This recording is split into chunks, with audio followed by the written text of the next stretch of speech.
nama lengkap saya Maria Goriti Soli, pendidikan musik semester 2. Di sini saya akan menjelaskan mapping dari materi teori belajar dan pembelajaran. Dari teori ini ada 4 teori. Yang pertama, teori behavioristik, merupakan teori pembelajaran yang mempelajari perubahan tingkah laku seseorang sebagai hasil dari pengalaman di masa lalu.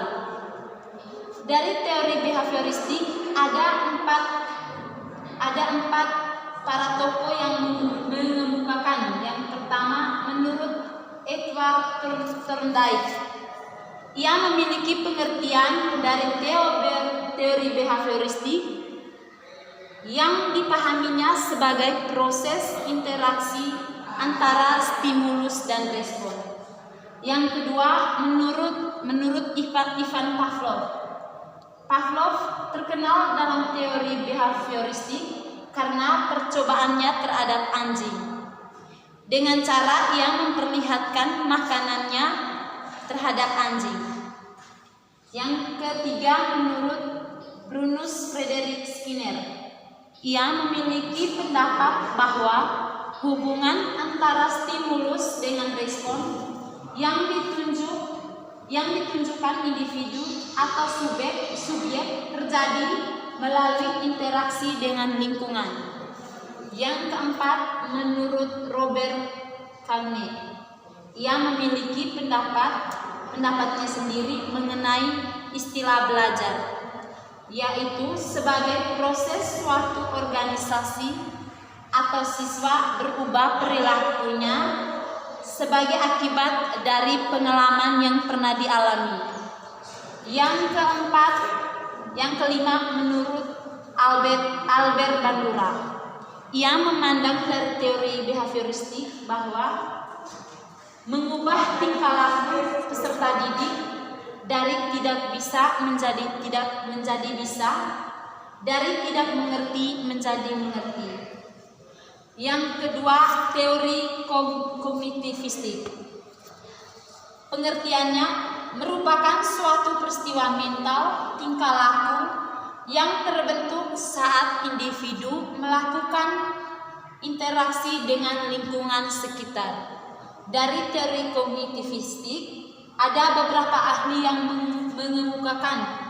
Yang pertama, menurut Robert Cagne, ia berpendapat bahwa belajar dipandang sebagai proses pengolahan informasi dalam otak manusia. Yang kedua, menurut Jean Piaget, ia berpendapat bahwa belajar merupakan proses penyesuaian pengetahuan baru ke dalam struktur kognitif yang telah dipunyai seseorang. Bagi Piaget, proses belajar berlangsung dalam 3 tahapan. Yang ketiga, menurut Ausubel, ia berpendapat bahwa siswa akan belajar dengan baik jika isi pelajaran baik dan tepat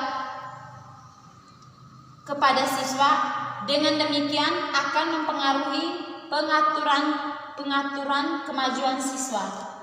Yang keempat, menurut Brunner, ia berpendapat bahwa proses belajar akan berjalan dengan baik dan kreatif jika guru memberi kesempatan kepada siswa untuk menemukan suatu aturan. Yang ketiga, teori konstruktivistik.